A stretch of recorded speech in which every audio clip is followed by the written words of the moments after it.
Hello everyone, and welcome to a quick video on Lewis structures, how they are, what they work, how they can help you. We're going to be taking quite a while, as you can see by the length of the video, probably around 30 minutes, to talk about what Lewis structures are, how you assign things like formal charges, and how you tell a molecule's geometry. And so I'm not going to try to do like this crazy, Lewis structures in 20 seconds thing. It's going to be long, drawn out, explained, going to go slow, and do a bunch of examples. So here we have 6 elements. We have beryllium, fluoride, sulphur dioxide, tellurium tetrachloride, xenon difluoride, and xenon tetrafluoride, plus we have water, H2O. And what we're going to do is, first, the way a Lewis structure works and what it represents is basically a molecule's bonds. And it shows all the atoms in a molecule, and it shows how many bonds each atom has to each other atom, and it shows kind of the general shape of the molecule. Now you can do ones that ignore the general shape of the molecule. However, since we're going to be focusing on molecular geometry, we're going to be rewriting our Lewis structures in proper geometrical form. So, taking beryllium 2 fluoride, or beryllium fluoride, it has 2 fluorines on it. We're going to always take our least common atom and put that as a central atom. That's just a general rule. It's not always the case, but more than likely it's going to be the case. So we're going to put beryllium, and we're going to bond it to a fluoride, a fluorine, and a fluorine. Just like that. And then we're going to switch colors, and I'm going to use blue for bonds. I'm going to draw this over in blue.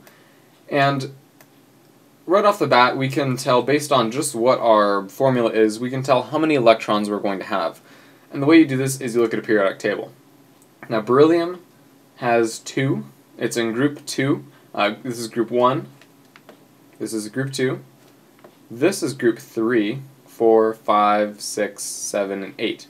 So your noble gases are 8 all the way down to here. These are all group 1. And these ones in between are numbered separately, but we're not going to be going into those today. So we look at beryllium, and it's in group 2. It's the number next to the A, 2A, 3A, 4A, 5A, 6A, oxygen's 6.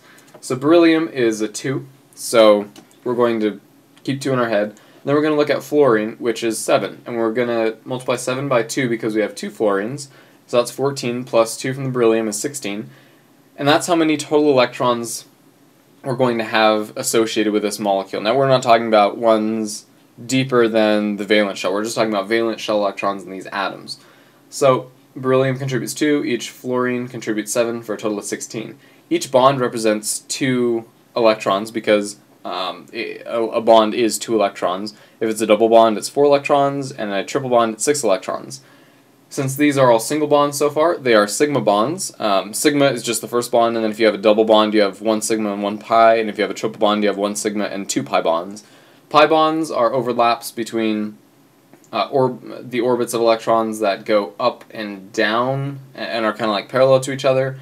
And so like this and this and this and this, those would be like pi overlaps. And ones that go like this and like this, those are sigma overlaps. So probably don't really need to know that, however it's just fun to know. So these are sigma bonds because they are single bonds. Single bonds are always sigma bonds. We still have 12 electrons left to distribute. Or fluorine, yeah, 16. So we know we have to distribute 16 electrons. And in order to distribute these 16, we want to fill the octet rule. And the octet rule states that an atom generally wants to have 8 electrons, or 4 of these lines. Now, they don't have to all be in bonds. They can be in lone pairs as well. And certain elements don't like to have 8. Beryllium is perfectly happy with 4. Its atomic number is 4, and it's happy with 4. It's a good way to remember beryllium. Hydrogen is happy with 2. But most of them, like beyond that, like to have an octet. Past aluminum, and sometimes even a little bit before aluminum, you'll see the octet rule start to fall apart because it'll want, like, 12 electrons. And we'll do an example here, Xenon Tetrachloride. As we get into these, we'll be talking about violating the octet rule. But for now, fluorine wants a full octet. So we don't need to give beryllium a full octet. It's happy with 4 because it's a really low element as far as its periodic table number. So we'll just add lone pairs to fluorine until we have 8 on fluorine and 8 on fluorine. And ones that are shared are still counted as 2. So if fluorine is sharing 2 with beryllium, it counts as 2 for beryllium and 2 for fluorine. So 2, 4, 6, 8, 10, 12, 14, 16. That's 16 electrons. We're all good. Because we don't have any lone pairs on the central atom, our geometry is done. And this geometry is called linear. Not to be confused with linear 180. Linear 180 refers to 2 atoms bonded together, like say for example carbon monoxide. You'd have a C and a C and they'd be triple bonded together. So that would be linear 180, but this is just regular linear. We call it linear. And in the description below there should be a link to a kind of a grid that shows the geometry, names, and examples of them. So look for that in the description. So that's beryllium difluoride or beryllium fluoride. Now water. Water is an interesting one, and we'll talk about why in just a second. But if we start with this kind of same model, which would work just fine, we'll just have to do a little bit of other stuff. We have 1 oxygen, and on each side we have a hydrogen. Fun. Change colors. There we go, and there we go. These are the same length. They just look different because of the way I drew them, but they are the same length. So that accounts for all our atoms. H2O, there's 3 atoms, 1, 2, 3, 2 H's, 2 H's, 1 O, 1 O. So we're all good there. Now we need to go to the periodic table. H is 2, or sorry, H is 1, and our other one was oxygen, which is 6. So we have 2 hydrogens, so that's a total of 2, and 1 oxygen, so that's a total of 6. So add those together, you get 8. 2 hydrogens plus oxygen, you're going to have 8 electrons. Hydrogen doesn't need to fill the octet rule, so we just need to fill it with oxygen.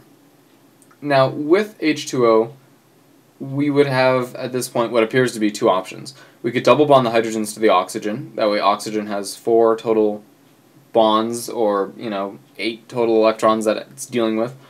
Or we could add them as lone pairs on oxygen. Turns out lone pairs on oxygen is the correct form, because hydrogens don't want to accept any more electrons. They're perfectly happy like this with just 1 bond. So we add the lone pairs to oxygen.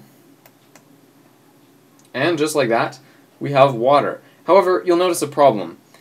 Hydrogen and hydrogen are repelling each other. That's why in this one, fluorine and fluorine repel each other. They're on opposite sides of the atom. They want to be as far apart as they possibly can. So the same goes for lone pairs. And actually, lone pairs repel a little bit harder than regular atoms with a normal bond.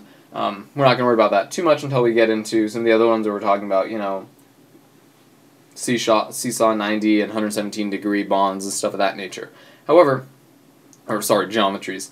But here, we will want to redraw this. We know these are pushing on this, we know these are pushing on this.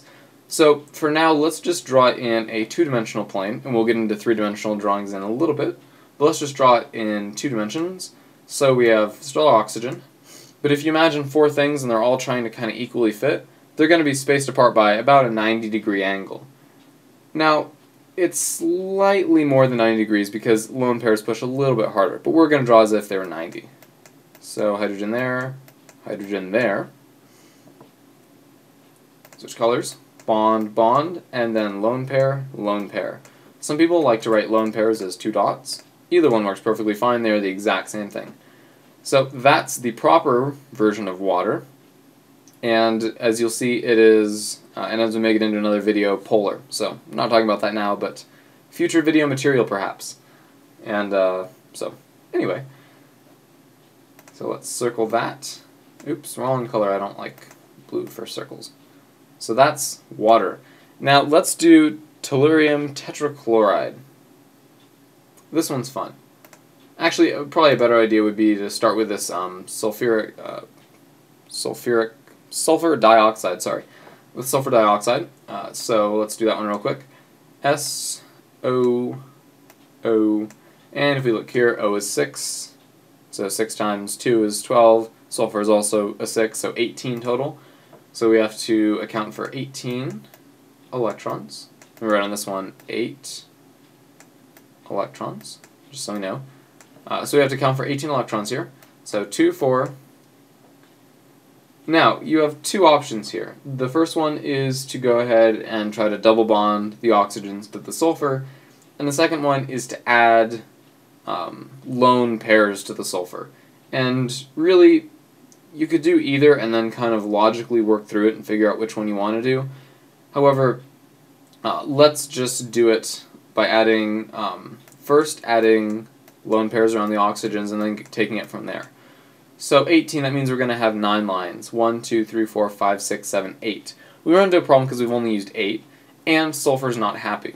So our next course of action is to delete one of these and to add that as a double bond. Now sulfur has 3 bonds, or 6 electrons. It still doesn't fill the octet rule though, but we have 1, 2, 3, 4, 5, 6, 7, 8 lines still. Now, in order to account for that 9th one, taking a bond from here and sharing it would not count because you'd still have 8. You need to add a 9th, and you can't add it on to this oxygen. This oxygen's octet is already filled, so is this one. So you have to add it on as a lone pair to sulfur. Consequently, this means that the geometry is going to change. You have a double bond, you have a single bond, and you have a lone pair. So those are all going to be about evenly spaced out in 3 different directions. So they're going to be about 120 degrees. They're actually going to be a little bit less than, and we'll talk about when we talk about the actual geometry, we'll talk about why. But, and I want to talk about these two geometries at the same time so that we get a feeling of what's actually going on. Let me erase this real quick, and we're going to redraw it with the correct geometry. So we know there's a lone pair, and we know there's 2 terminal atoms. Terminal atoms are the end atoms. So, as a result, we're going to want to draw it kind of in 3 directions. So start with our sulfur. We'll have an oxygen down here, and bond, bond, and a lone pair right here. And one of these is going to be a double bond. And 1, 2, 3, 4, 5, 6, 7, 8, 9. And 9 times 2 is 18. So everything's perfect. We're good. Now let's talk about the geometry of these two and resonance structures. So the geometry of these two is extremely similar. However, this one is in about 90 degrees and this one's in about 120 degrees. So the one that's about 90 degrees, H2O, is going to fall under the geometry of bent 104.5. 104.5 seems a little bit silly, but you gotta remember this is in 4 dimensions, or 3 dimensions, sorry. If you have a central atom and you have 4 things coming off of it and you want to space them evenly, they're not going to all be on one plane. One of them is going to be coming towards you, one of them is going to be going away from you. And so you can envision one of these hydrogens coming towards you and one going away from you, and between each one of those there's 104.5 degrees of measure. As far as, you know, from here, this angle here, here to here, let me draw that in red, here to here, that's 104.5. So that's the angle between these two, or between these two, or whatever, 104.5. And the reason is because if you have 4 things that you want to space out evenly, one's going to have to be coming towards you and one going away from you, and so you end up with these not having to add up to 360, they can add up to other numbers because you're now talking in 3 dimensions instead of 2. So those are 104.5 degree angles. And obviously if you add those together you get way more than 360, you get 418, and so that's kind of the magic number for this, for the total degree angle sum of all the things. And so obviously this hydrogen to this lone pair is going to be more than 104.5. On paper it would look like 180, but in reality one's coming towards you, one's going away, so it is that measure. So now that we've talked about the geometry of this one, which is really confusing, sorry if you have any questions, feel free to ask them. This one, however, is a little bit easier. We only have 1 lone pair and it's all in the same plane. So sulfur dioxide is bent 117.5. The reason is because this lone pair pushes a little bit harder. So this degree measure is a little bigger than 120, and these ones are a little smaller than 120. Specifically, this is going to be 117.5. 117.5 degrees. The O kind of works as a degree sign. But anyhow, that's the general geometry of this, and that's how and why it works. Now, it's a little bit hard to visualize these 4D or these 3D ones, but when they all fit on the same plane, which is one bond, two bond, or one domain, two domains, and three domains, then you can fit it on a two-dimensional projection. And we'll talk about domains and hybridization in just a second, once we get through the rest of these. So, Tellurium tetrachloride is also extremely exciting. So let's start with Te, and let's do 4 CLs. Cl, Cl, and Cl. Now, here we're going to actually want to start talking about the actual geometry and drawing it in 3 dimensions. And that way it'll make a little bit more sense. However, I like to start with a 2-dimensional representation while I'm doing the original work to find out how it's going to look. So tellurium is going to be right here, row 6, same with oxygen, sulfur, selenium. And chlorine is row 7 right under fluorine. Chlorine and fluorine are together. So 7 times 4 is 28, plus 6 is 34. So we have to count for 34 electrons here. 34 electrons.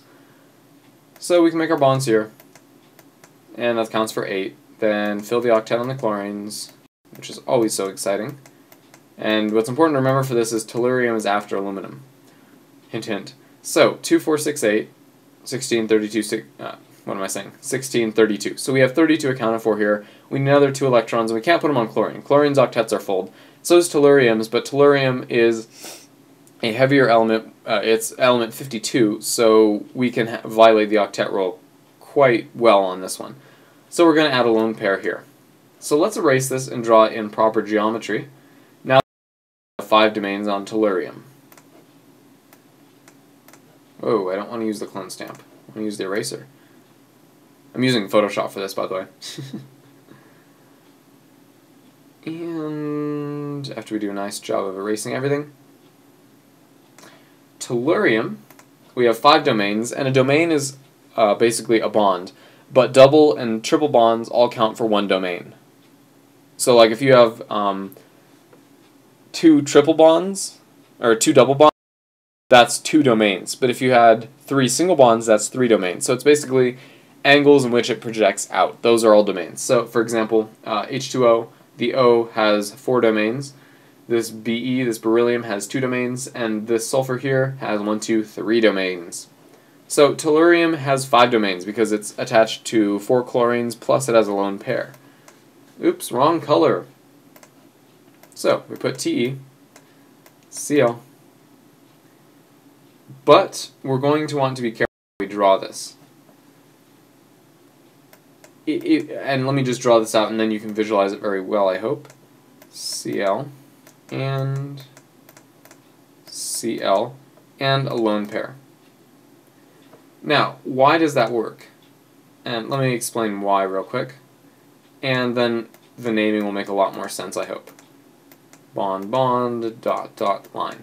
So, all these are as spaced out as they can be. They're all, you have 5 things and they're all repelling each other, and they're on their surface that they're stuck to is a ball, so they're kind of like sliding around that ball trying to get as far away from each other as they can. This is as far apart as they can be.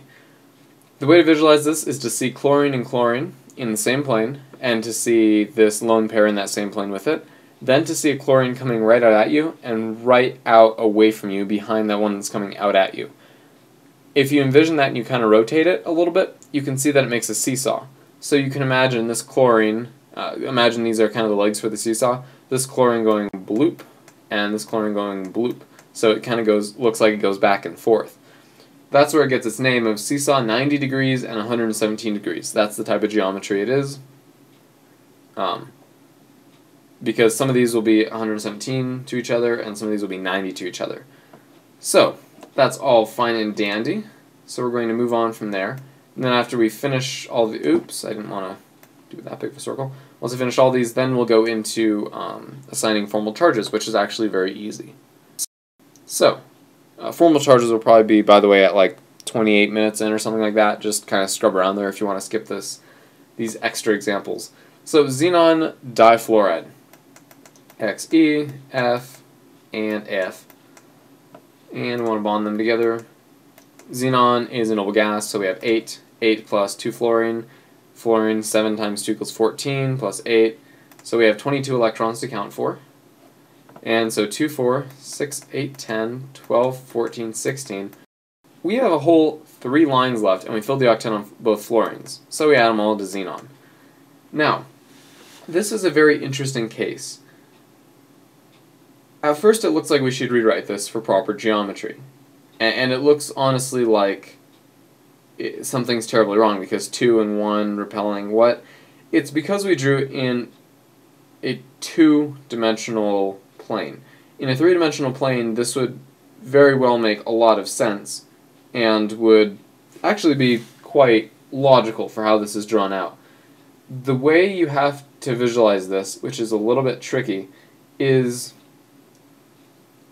essentially to see these 3 lone pairs all together in a circle, kind of like almost a rotation or an orbit around xenon, and then these 2 fluorines kind of out the sides, just like kind of like a spinning black hole as stuff's going in and it's shooting out radio beams from the middle out in 2 directions, perpendicular to the actual center of itself, the xenon in this case. That's how you have to visualize it, and that's even still not a perfect visualization, but that's pretty close to what's going on here with the xenon and fluorines and why this would still be linear. They still call it linear. They call it linear 180 degrees because there's 180 degrees between fluorine and xenon. It's linear, so linear likes 180 degrees. And so we have one final example, Xenon Tetrachloride. Very fun example. So you have xenon, you have fluorine, fluorine, fluorine, and fluorine. And if we go here, fluorine is 7, 7 times 4 is 28, plus 8, 28 plus 8 is 36. So we have to account for 36 electrons. So 2, 4, 6, 8, 10, 12, 14, 16, 18, 20, 24, 26, 28, 30, 32. We still have 2 more domains to account for, 2 more lone pairs, so we're going to stick them both on xenon.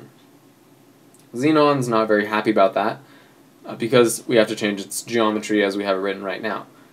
So, to express this in 3-dimensional drawings, we'll erase all this fun stuff, and we will redraw it. We know xenon has 6 domains. The most that we're going to talk about today is 6 domains. And the organization, real quick, is for it to have 4 kind of coming out or away from you and 2 in the same plane. That's the easiest way to draw this. So, switch colors. Xenon. Then we're going to have a fluorine here, a fluorine here, fluorine here, and a fluorine here. We're going to have a lone pair here and a lone pair here. Now, let me draw out the bonds so you can see in 3-dimensional shape. That's going away from you. This one's also going away from you. This one's going towards you, and this one's going towards you. So if you visualize this in your head, you kind of have these 4 fluorines all around a xenon. 2 are going away and 2 are coming towards you, and you have 2 lone pairs, one on kind of the top and one on the bottom of xenon. And that gives it the geometry of square, planar, 90 degrees, and 180 degrees. The 180 degrees comes from the difference between like the 2 fluorines, for example, or something of that nature, and the 90 degrees comes from other bond angles inside of xenon tetrachloride, such as like between the fluorine and one of the other fluorines in kind of an away aspect, since both are going away. That would be 180, and between those would be between those and up would be the double the lone pair, and so between all those you make a 90-degree angle in there between some of the bonds. So that's explaining xenon tetrachloride. That one is probably the trickiest here, and that's also the hardest to visualize. So let's talk about hybridization real quick. Hybridization is basically a count of how many domains a central atom, or even you could do it on another atom, but generally the central atom has. If they ask for the hybridization of a molecule, they're asking for the central atom. Sometimes it's pretty hard to determine the central atom. These, it's easy. So, the hybridization kind of takes the same nomenclature as do the levels of electrons when they fill the electron shell with SP and D. So with two domains, it's SP. And let me write these here. SP. That's a P.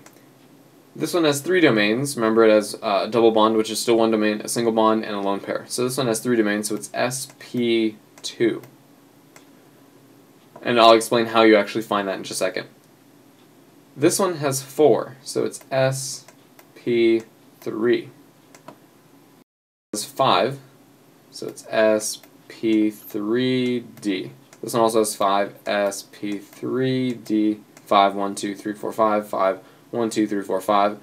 And finally, Xenon Tetrachloride has 6, so SP3D2. The way you find these is the first one is S, the second one is the first P, the third domain is the second P, the fourth domain is the third P, the fifth domain is the first D, and the sixth domain is the second D. I can do right now, but basically you just sum them up. So if you have 3 Ds, if you have 3 Ps, it's P3. If you have 2 Ds, it's D2. So SP3D would mean 1S, 3 Ps, and 1 D. So 1S plus 3 Ps, that's 1 plus 3 is 4, plus 1 D is 5. 1, 2, 3, 4, 5, and everything adds together. To remember this, just remember some kind of funny little acronym like, stupid people dance or whatever. And that should help you hang on to the letters. So SP3D is 5, SP3D2 is 6. So that's a basic tutorial on Lewis structures. And let's talk real quick about formal charges. And we're just going to do 2 formal charges because those are so universal.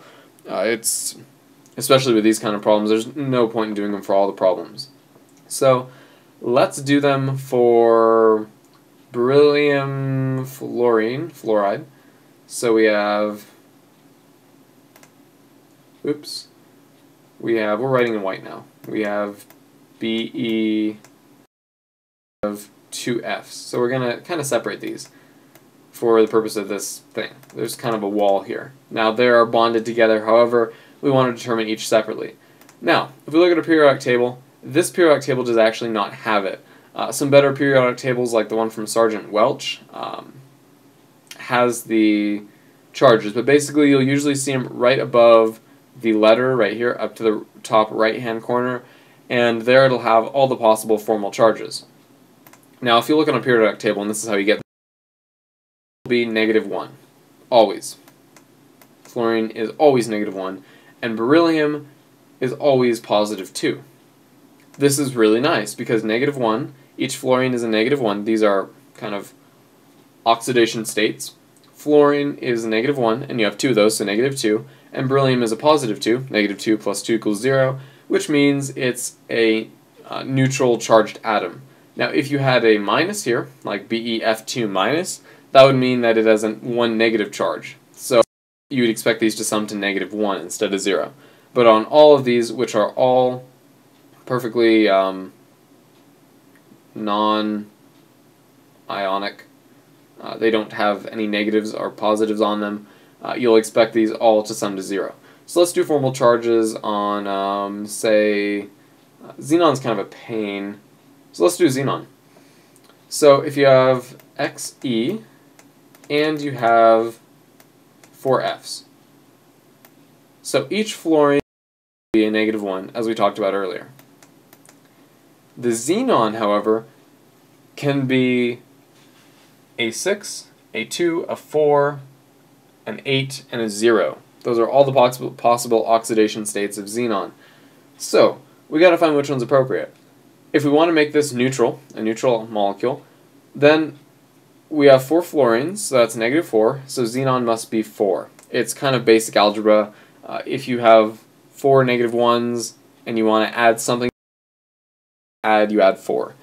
So in this case, the formal charge on xenon is 4, and the formal charge on each fluorine is -1. So that's all for our tutorial today on Lewis structures. I hope it made sense. If you have any questions, feel free to ask them below, and in the description there's a link to a quick little chart I threw together with a bunch of the geometries and stuff of that nature. So thank you for joining, and I will see you next time.